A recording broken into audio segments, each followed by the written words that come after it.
നമസ്കാരം. ലോക പോലീസുകാരൻ എന്ന പദവിയിൽ നിന്ന് അമേരിക്ക താഴെ ഇറങ്ങുകയാണോ?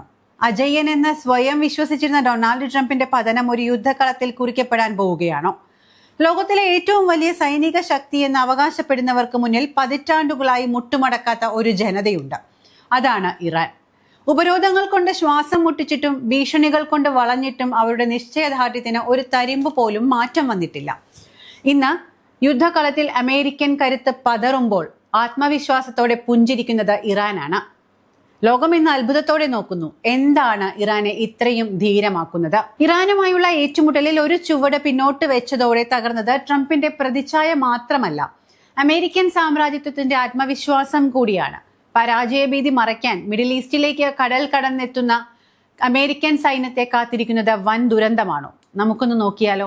ഒരിക്കൽ ലോകം മുഴുവൻ ഭയന്നിരുന്ന അമേരിക്കൻ സൈനിക ശക്തി ഇന്ന് ചോദ്യം ചെയ്യപ്പെടുകയാണ്. ഇറാനുമായുള്ള തർക്കത്തിൽ നേരിട്ടുള്ള ഒരു ഏറ്റുമുട്ടലിന് തുനിയാതെ പിൻവാങ്ങിയത് ട്രംപിന്റെ രാഷ്ട്രീയ ജീവിതത്തിലെ ഏറ്റവും വലിയ തിരിച്ചടിയായി വിലയിരുത്തപ്പെടുന്നു.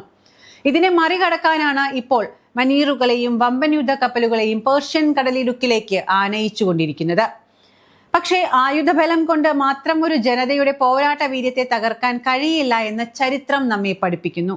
വരാനിരിക്കുന്നത് അമേരിക്കൻ സൈന്യത്തിന്റെ ഒരു കശാപ്പായിരിക്കുമോ എന്ന ലോകം ഭയപ്പെടുന്നു.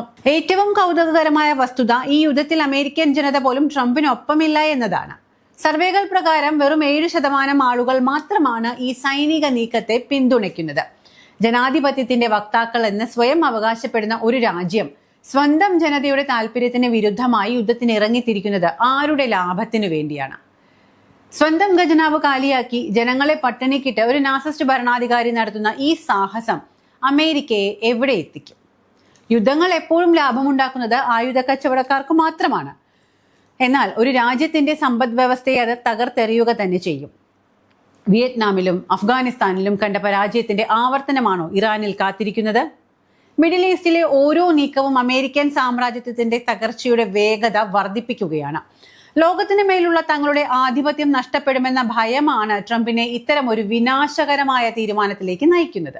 അമേരിക്കയുടെ ഈ മുഖം മൂടി ഇന്ന് അഴിഞ്ഞു വീണിരിക്കുകയാണ്. അധികാരം നിലനിർത്താൻ ലോകത്തെ മുഴുവൻ യുദ്ധത്തിലേക്ക് തള്ളിവിടുന്ന ഈ രീതിക്ക് എത്ര കാലം നിലനിൽപ്പുണ്ടാകും?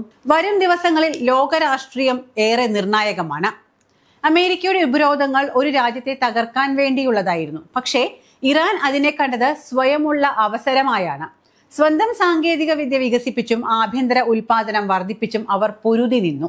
വിദേശ സഹായമില്ലാതെ തന്നെ മിസൈൽ സാങ്കേതിക വിദ്യയിലും പ്രതിരോധ മേഖലയിലും അവർ കൈവരിച്ച നേട്ടങ്ങൾ ഇന്ന് ട്രംപിനെ പോലുള്ള ഭരണാധികാരികളെ ഭയപ്പെടുത്തുന്നു. ഒരിക്കൽ ലോകം ഭയന്നിരുന്ന അമേരിക്കൻ സാങ്ഷനുകൾ ഇന്ന് ഇറാന് മുന്നിൽ വെറും കടലാസ തുണ്ടുകൾ മാത്രമാണ്. റഷ്യയുടെയും ചൈനയുടെയും തന്ത്രപരമായ പിന്തുണയോടെ ഇറാൻ പൊരുതുമ്പോൾ അമേരിക്ക ഒറ്റപ്പെടുകയാണ്. നാറ്റോ സഖ്യകക്ഷികൾ പോലും ഈ മരണക്കളിയിൽ നിന്നും വിട്ടുനിൽക്കുന്നു. പേർഷ്യൻ കടലിടുക്കിൽ അമേരിക്കൻ യുദ്ധ കപ്പലുകൾ കറങ്ങി നടക്കുമ്പോഴും ഇറാൻ ഭയന്നോടിയില്ല. പകരം സ്വന്തം അതിർത്തി കാക്കാൻ അവർ കൂടുതൽ കരുത്തോടെ നിലയുറച്ചു. ലോക പോലീസുകാരൻ ചമഞ്ഞു വരുന്ന അമേരിക്കയ്ക്ക് ഇന്ന് ഇറാനുമായുള്ള ഏറ്റുമുട്ടലിൽ ഒരു ചുവട് പിന്നോട്ട് വെക്കേണ്ടി വന്നിരിക്കുന്നു. ട്രംപിന്റെ ഓരോ നീക്കവും പരാജയപ്പെടുമ്പോൾ ഇറാൻ തെളിയിക്കുന്നത് ഒന്നേയുള്ളൂ: അധിനിവേശ ശക്തികൾക്ക് മുന്നിൽ കീഴടങ്ങാൻ ഈ മണ്ണ് തയ്യാറല്ല എന്ന് തന്നെ. ഇറാൻ ഇന്ന് വെറുമൊരു രാജ്യമല്ല, അതൊരു ചെറുത്തുനിൽപ്പിന്റെ പ്രതീകമാണ്. തങ്ങളുടെ പരമാധികാരത്തിന് മേൽ കൈവയ്ക്കാൻ വരുന്നവരോട് അരുത് എന്ന് പറയാനുള്ള ആർജവം അവർക്കുണ്ട്. പട്ടിണിയിലാക്കിയും ഒറ്റപ്പെടുത്തിയും തോൽപ്പിക്കാമെന്ന് കരുതിയവർക്ക് തെറ്റി.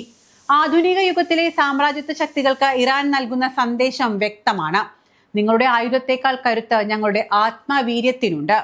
ഇന്ന് ലോകം നേരിടുന്ന ഊർജ പ്രതിസന്ധിക്കും സാമ്പത്തിക തകർച്ചയ്ക്കും ഏക ഉത്തരവാദി അമേരിക്കയുടെ ഈ യുദ്ധക്കൊതി മാത്രമാണ്. ഈ യുദ്ധം ട്രംപിന്റെ രാഷ്ട്രീയ ആത്മഹത്യയായിരിക്കും. തന്റെ മാഗ വോട്ടർമാരെ തൃപ്തിപ്പെടുത്താൻ നടത്തുന്ന ഈ നീക്കം അമേരിക്കൻ സമ്പദ് വ്യവസ്ഥയെ കൂടുതൽ താറുമാറാക്കും. താരിഫ് യുദ്ധങ്ങൾ ഇതിനകം തന്നെ അമേരിക്കയെ തളർത്തി കഴിഞ്ഞിട്ടുണ്ട്.